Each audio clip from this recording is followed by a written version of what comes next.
Mahigit 10 bilyong piso na ang halaga ng pinsalang idinulot ng bagyong Yolanda. At sa ngayon nga ongoing pa rin ang press conference sa National Disaster Risk Reduction and Management Council na pinangungunahan nga ng PCOO Secretary at naroon po sa NDRRMC si Sam Ramirez. Sam, ano nang update dyan? Yes, magandang gabi sa iyo, Waywaya. Kanina, katatapos nga lang nung technical working group meeting na nag-umpisa kanina alas 3:30 o 3:30 ng hapon. At pagkatapos naman ito, agad naman kagad na nagbigay ng press conference itong si PCOO Secretary Herminio Sonny Coloma kasama si NDRRMC Executive Director Yusek Eduardo Del Rosario. Narito ang naganap na press conference. Okay. Ang pagpupulong po ngayong hapon ay pinangunahan ni na Executive Secretary Paquito Ochoa Jr. at Secretary Voltaire Gasmin na siyang tagapangulo ng National Disaster Risk Reduction and Management Council.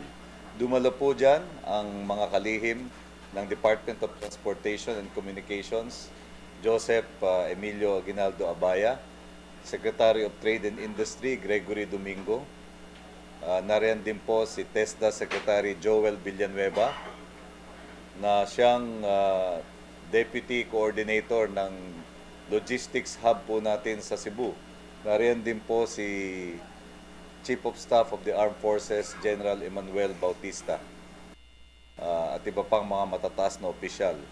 Ang briefing po ay nag-focus sa isinasagawang relief operations, lalong-lalo na doon sa pag-iempake, paghahanda at paghahatid ng mga essential food packs.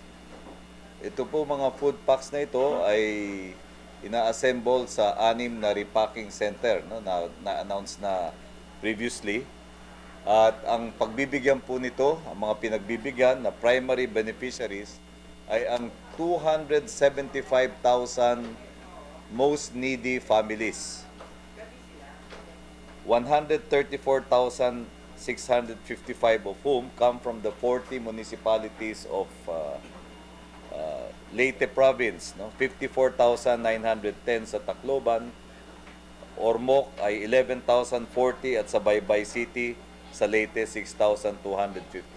So all told, sa probinsya lang po ng Leyte at yung tatlong lungsod nito, ang total na po ay 206,820 out of the 275. Halos 85 to 90% po talaga ng focus ay dito sa mga lalawigan at lungsod dahil sa 93% ng casualties ay galing din dyan sa lugar na yan.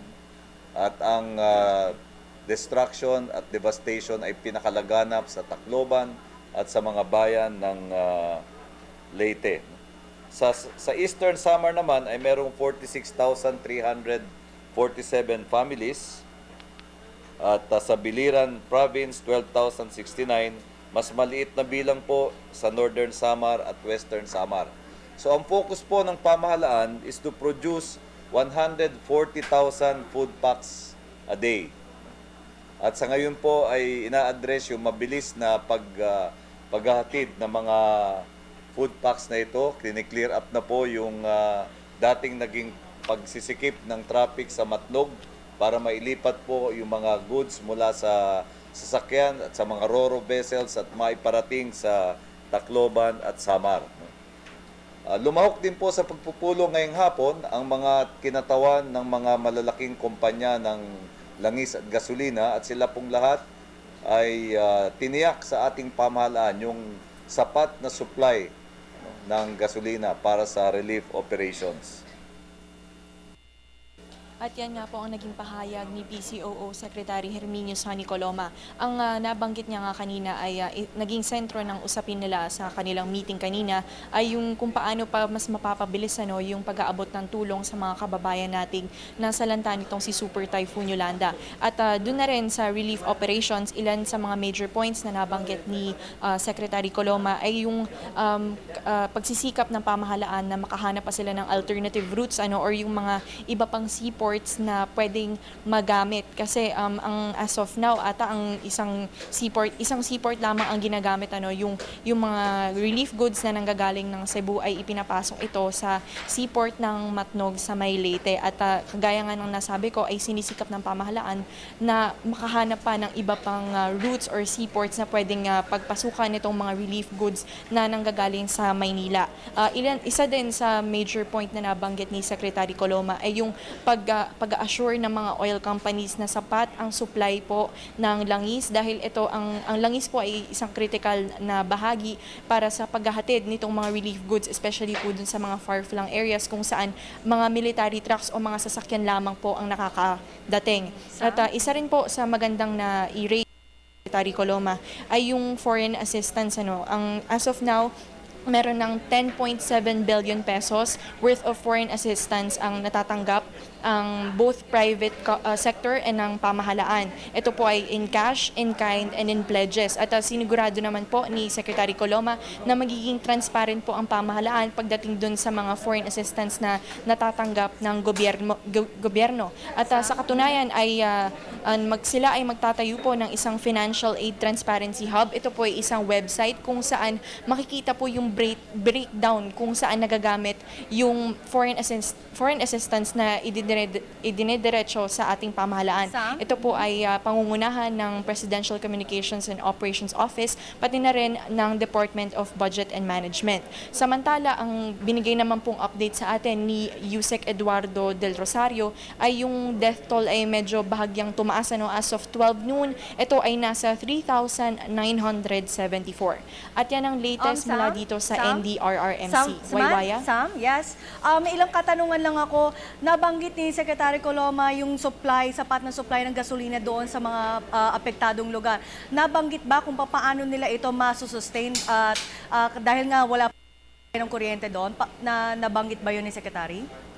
Sa press conference, Waywaya, hindi ito masyadong na-tackle pero nasabi naman niya na dun sa technical working group meeting nila kanina ay thoroughly na naman ito na-discuss with the oil companies. In fact, meron din ditong mga representatives ang mga oil companies dun sa technical working group meeting na naganap kanina upang pag-usapan kung paano nga ma-sustain itong supply ng langis doon sa areas na nangangailangan nito. Okay. Waywaya. Kanina sinabi din ni Secretary na 93% na lamang ang kulang na or bali nabigyan na nila ng mga relief goods. Does that mean after neto malapit na ba mag-rehabilitate or portion na ng rehabilitation ng process bukod sa pamimigay nga ng relief goods sa mga nasalanta ng Bagyong Yolanda?